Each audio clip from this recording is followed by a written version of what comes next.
2, 1, rolling. Well, hey, everybody, and welcome back to Table Talk. This is our second episode. Go us. Yeah. Come on.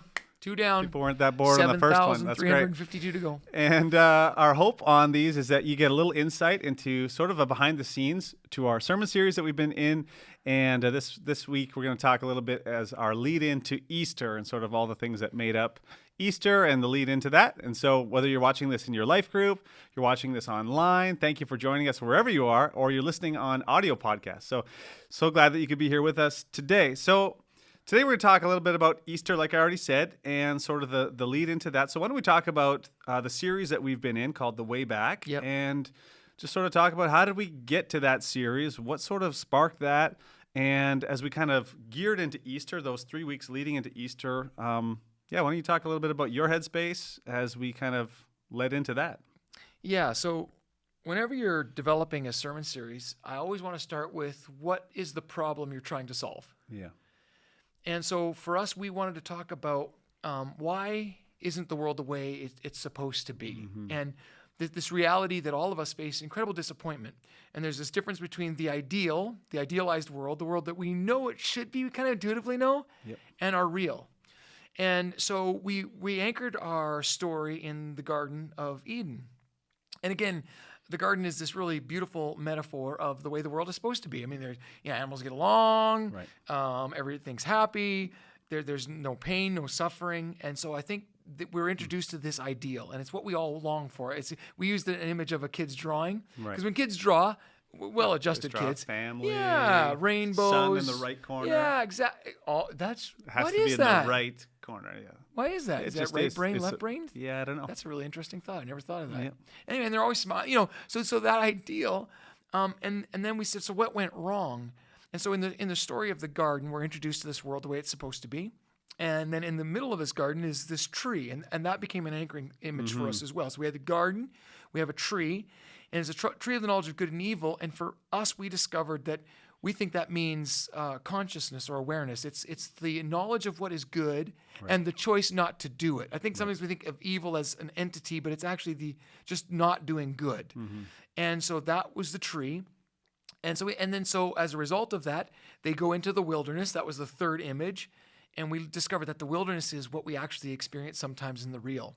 It's that place where you are dying inside, you're wandering, you're lost, you're frustrated. It's like in all those movies where the guy's got cracked lips and he's like dragging himself. And I think a lot of people we feel our life is like that, right? It's true. That's the wilderness. And so then that was the problem. Okay. The problem was we know it's the way it's supposed to be. It's not that way. We find ourselves in So the wilderness. how do we get back? Yeah. So that kind of inspired that whole series. Or can you get back? Or can Is this just the That's a great question. the terrible world, the cards that we've been dealt, and deal with it, That's a great question. right? And I think a lot of people have no clue, and that's where you get really discouraged. Yeah. So so the whole series was how do we get back to that? Is there a way? Yeah. And so that was anchored in this story of the garden and the wilderness. And so we talked about what did the garden mean, and we talked about 3 things over the 3 weeks. One was belonging. Yep. We all know that we should be loved for who we are. Yeah. Isn't that what everybody wants? I mean, we know we're not perfect, but I want to be fully loved, and I also want to be fully known. We get tired of wearing the masks. Yeah. And so we talked about belonging. The garden is a place of belonging. Right. We talked about the garden is a place of purpose, that in our chaos there can be order. Yep. And so do that. And then the third one was hope, that there is a way back. And we learned in the week 3 that that's through God keeping his promises. So that was kind of the thrust of this. We've lost our way. How do we get back in? That was what we kind of narrowed down to, the way back to what? Exactly. Like what was it about the garden that made it so Absolutely. great? Well, you could belong. Yes. You were created to rule, reign, and subdue it, to make Yes. it something better than what you received it. Oh, that's good. And then, as a result, you could also experience the hope of a future. That's right. That even though it Right. maybe isn't the way it's supposed to be right now, there's this assurance that it's going to be. Mm-hmm. Hope is a powerful thing, Yeah. right? And so I think, I agree with Well, you. and I think it's interesting, too, over time, I think a lot of us have a narrative that I don't know that we're convinced that you can really get back to that place. You've had enough bad experiences, enough baggage to go, I don't think I really can belong anywhere. Like I think there's a limit to where I can belong before you will reject me, or like my purpose doesn't seem to ever make a difference, or I feel like I've worked my whole life for what? Or I have to pretend. Or- I have to wear a mask. You know? I have to learn. I get into a social interaction or social circle. And I have to quickly learn what is acceptable in this social circle, and I have to be that. So if you're in a group of crazed sports fans, you learn. Okay, well I better be the crazed Right. sports fan now. I better Yeah. learn all the statistics. Sure. And so we learn to play the game. Yep. We learn to wear the mask. And church as well. And church is a Right. classic example of Yeah. that. Yeah. We can't say this, we can't do that, we can't wear this, and so Yeah. it's just discouraging because we never feel like we can really be ourselves. Yeah. And that's sad. Mm-hmm. So anyway, Yeah. our goal was how do we get back to that? Yes. And that's what this whole series was about. And then Easter was kind of the pinnacle moment of it. Yeah. That in our wilderness experience, in our isolation, in our insecurity, in our desperate state, Yeah. God doesn't come down on us. Yeah. Like, I think we wanted to break this narrative that somehow God is this cosmic cop, right? Yeah. And he's just really ticked off. So we have this list of things we're supposed to do, and if we don't do them, he's waiting to slap us around. And Yeah. and that's such a sad narrative because it's not in the Bible. Right. In the Bible, God makes a promise Yeah. that he sees us lost, wandering in the wilderness, and says, "Okay, here I'm gonna show you the way back. Yeah. I'm going to be living water for you. I'm going to be the bread of life." He uses these powerful images of what we need in the wilderness Yeah. to get back into the garden. Yeah. And so that for us was Easter, Right. and what that meant. Yeah. So Easter, okay, so we led up to that, and really, why don't you talk about as well, we got back to the garden. Originally, you were reading, I think it was in the book of John, and you were reading some extra verses that you're like, what is this ancient prophecy that it's referencing? Yeah. And Well, then from there, we kind of dug back, all the way back to the garden. So talk about that for a second. yeah, so there were a couple images in the story that I was really fascinated with. One was the tree. Like, I really wanted to know what the tree of the knowledge of good and evil was, because growing Right. up, it was always an Yeah. apple. I'm Yes. like, well, I eat apples all the time, so it can't be that. and maybe it was a little tree, and that's cool, but there's got to be more to it than just a tree that you're not supposed to eat from. Yeah, right. So what was that? And then in this tree is this serpent. And you're thinking, okay, like, well, how did it get there? And why is it there? And why did God allow it to be Right. there? And what does it do? Right. And how does that relate to today? Because we don't have serpents that talk to us. Not really. I mean, I've had a few stories of people who think they're a snake. So no, but you're right. I went to a carnival once. This is totally for free. A freak show where a guy thought his dead girlfriend was in a snake, and so he paid money to go see him talk to the snake. Wow. Has nothing to do with That's anything. in but episode 3. That You'll was get free. the full. So anyway, yeah. So what's the serpent?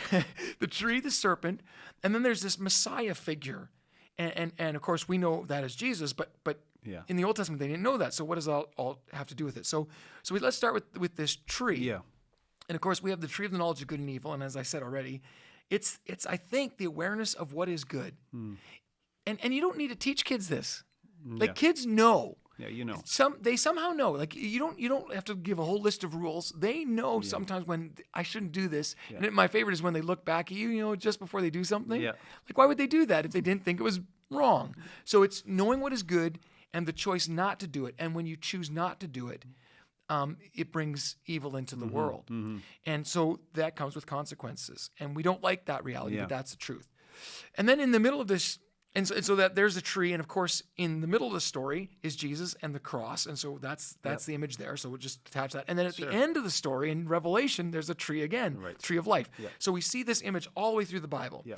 Then we see the serpent all the way through the Yeah. Bible. So And that was Easter. We really were following that all the way through to the resurrection, that view of the serpent. We tracked it all the way through the Old Testament, creatively even, Right. unpacked it, and when we were looking through it, we followed it all the way through Numbers 21 with that story of the serpents. and then in Revelation with the dragon. Yes. all the So way to the end. there's this characterization, and I use that because I think sometimes we think it's outside of us, but what we're going to learn is that actually Yeah. it impacts us Yeah. on the inside, Yeah. and actually the serpent's poison is inside of us, and Well, so and it's and not that's just been an this- external problem; it Right. actually becomes an internal problem. Yeah. And so anyway, we don't know how the snake gets there. Yeah. And we don't know why it talks, and that doesn't seem to be important to the author. What's important to the author is what the serpent says, and the serpent lies, and so it deceives us with a lie, and it's the same lies we've been battling even today as human beings. Right. And these lies are: I can do whatever I want without consequence. I mean, when you watch the debates on TV, really, it's like I should be able to do whatever I want. You shouldn't. You have to do my way, and that's the battle. I can do whatever I want without consequence, and that just simply is not true. The other lie is that I'm alone.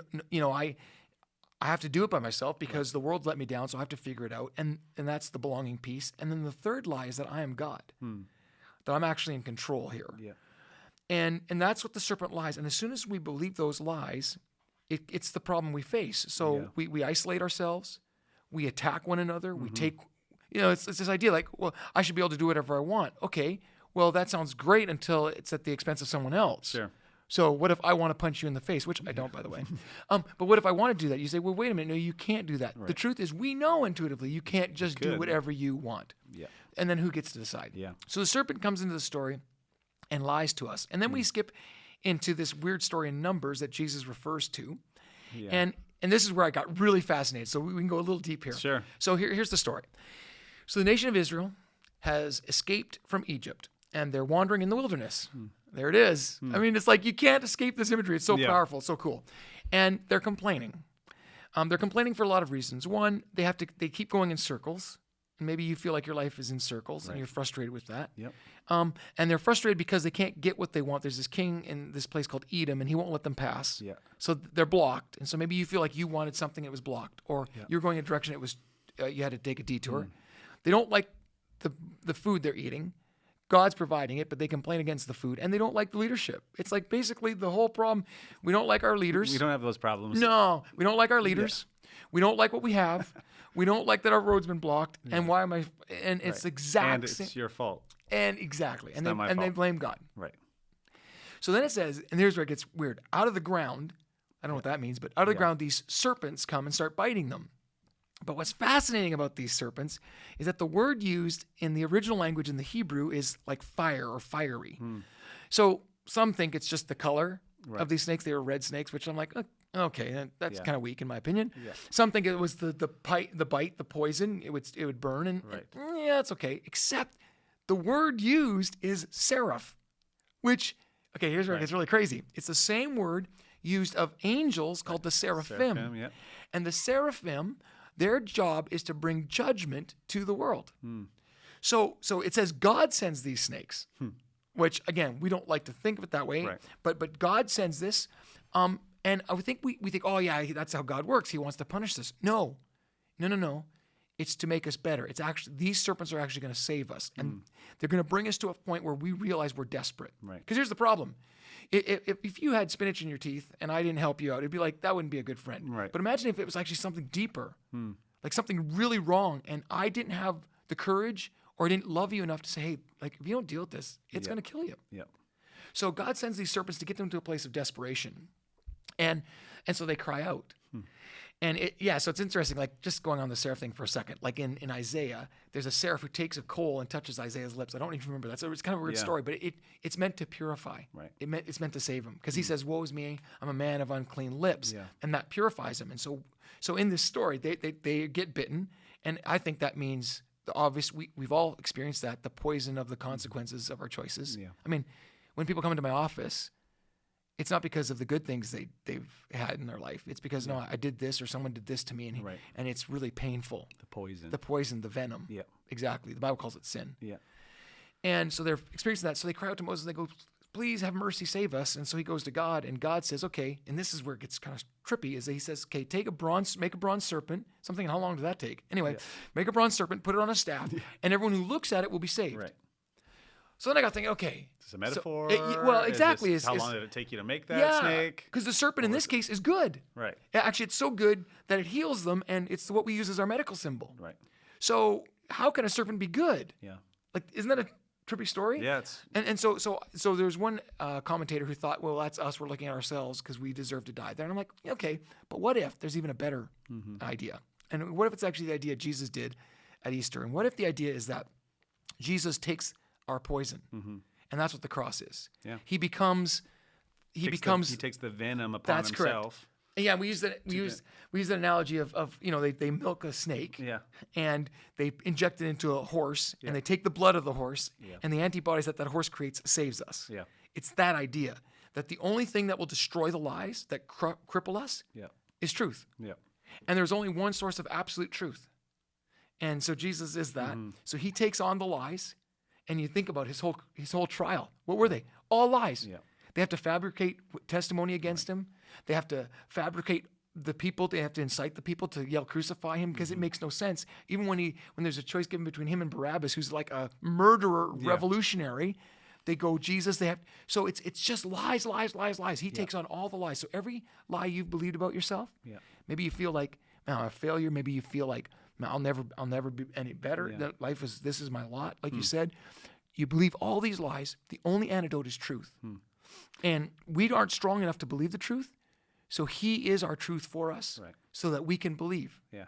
Right? Yeah. So he comes into this world and he says, okay, I'm going to show you that you can love even your enemies. Right. I know you have a hard time believing that, because you've been taught eye for eye, tooth for tooth. But I'm going to show you, you can love your enemies.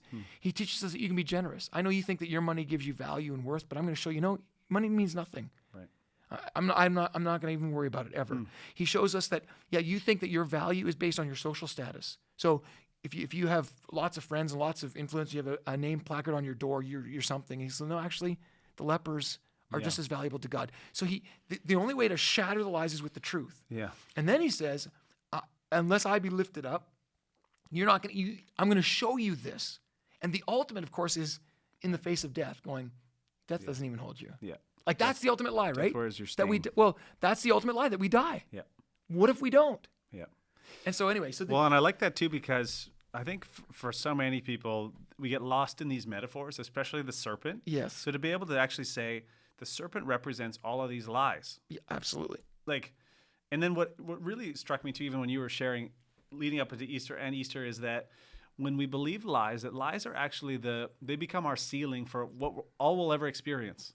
So it becomes literally the top of that lie will always be all that you'll ever experience. And yet what God does, what he liberates as we elevate him, just like that serpent that was lifted up, that Jesus would be lifted up, that actually those lies become now the floor, and he becomes the ceiling, which is it's liberating. That is so good. It's like the Because that's lies tied are to the now promise. the lies, and it's tied to the promise that you will crush his head, and even though he strikes your heel. yes, he strikes your heel, you will crush his head. but You'll be you'll be victorious. that's right. He'll be underneath you, and now that's the floor, and God is the ceiling. And I think that's what's been so liberating for me, that even real practically the lies that I believed, and you've been such a big part of this in my life too, is that those lies were liberated.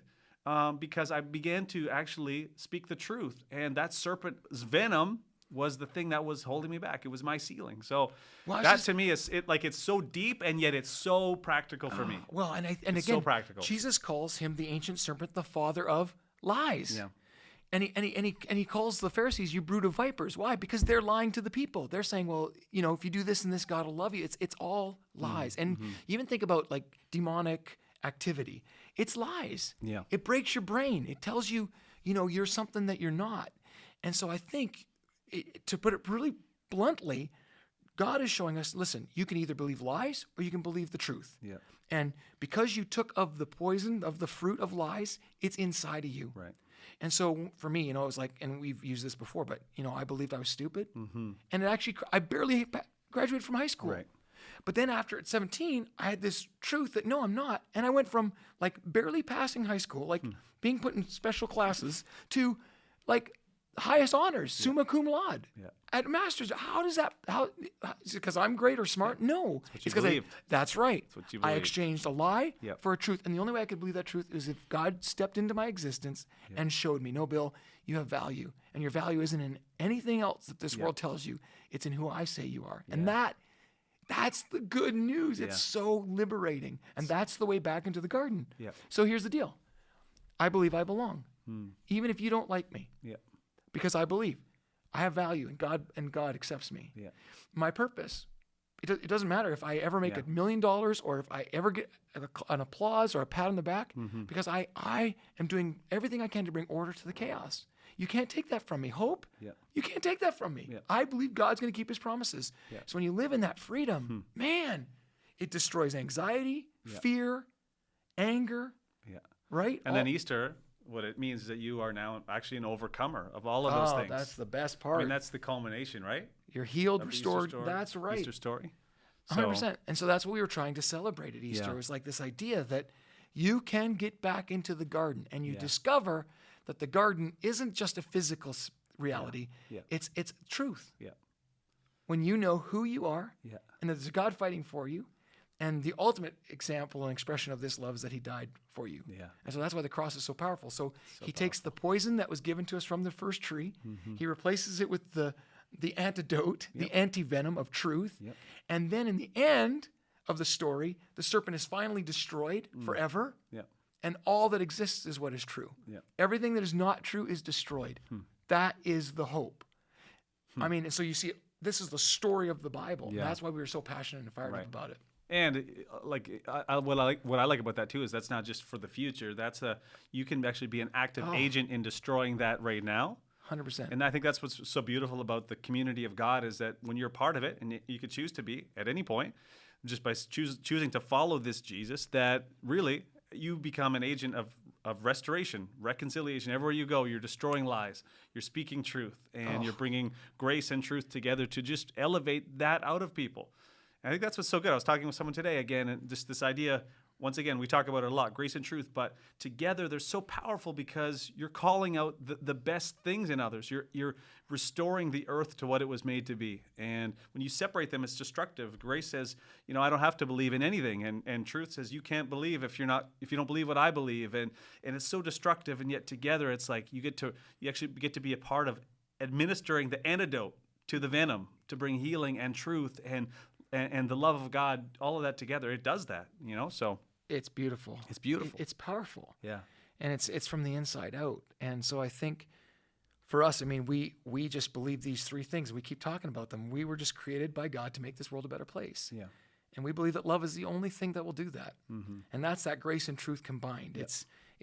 I see you, I accept you, I love you. Doesn't mean I necessarily agree with everything, but I'm going to extend grace to you. And then the truth is I live by my convictions, and these things together are really, really powerful. And then we believe Jesus is the perfect example of that, and so we follow him. And so for me, and we talked about this a little bit at Easter, my own personal journey was I had to first acknowledge the lies. I had to identify the lies inside of me. Right. And I couldn't do that on my own. I needed someone to help me with that. And then I needed to believe that the truth, Jesus was the way, the truth, and the life. Yeah. And then I needed to make the decision to follow him. And let me tell you something about my life. I look at what I could have been if I had let the venom take its full force. Yeah. I look at some of my friends, and some of the choices. Yeah, and exactly. Yeah. And so for us, this powerful truth, he will strike your heel. Yeah. Jesus came to feel the full weight of our lies. When he carried his cross, that was it, the full weight of the lies. But then he destroyed them by crushing the serpent's head. And that's powerful. Yeah, we just wanted people to experience that and to feel it and to know that there's hope. And so if you're just watching and you don't feel that, my hope for you, my prayer for you is that you could, because just believe the truth, that there's a God who loves you. He's fighting for you, believes in you.